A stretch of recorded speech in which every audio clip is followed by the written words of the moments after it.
سلام اونهایی که دارن این ویدیو رو تماشا میکنن. تو این ویدیو در مورد مچاپ های پوکیمون های آتشین صحبت میکنیم. معمولا تو بازی ها و سری ها انیمه پوکیمون تایپ آتشین سه تا ویکنس داره: آب، زمین و سنگ. در واقعی که توی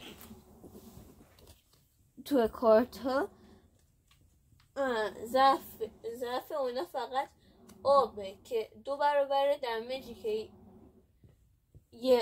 یه پوکیمون آب بهشون میخوره رو میگیرن.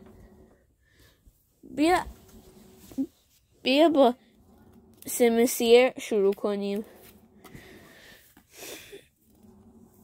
همونطوری که بهتون گفتم ضعفش 2 برابر آبه، همینطوری که اینجا میبینین.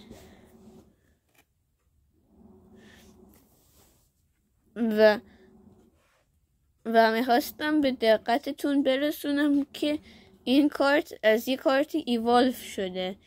یه طوری میفهمین اگه یه کارتی ایوالف شده که یا نوشته باشه استیج 1 یا استیج 2. بعضی از کارت ها فکر کنم قبلا داشتم که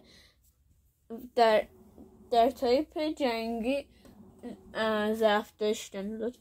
لطفا ویدیو تایپ جنگی من رو مشاهده فرمایید که توضیح میده که تو اون توضیح میده که تایپ جنگی تازه به تایپ جنگی زمین و سنگ هم میتونه باشه. پس فکر کنم بهتره من برم. لطفا چنلمو دنبال کنین.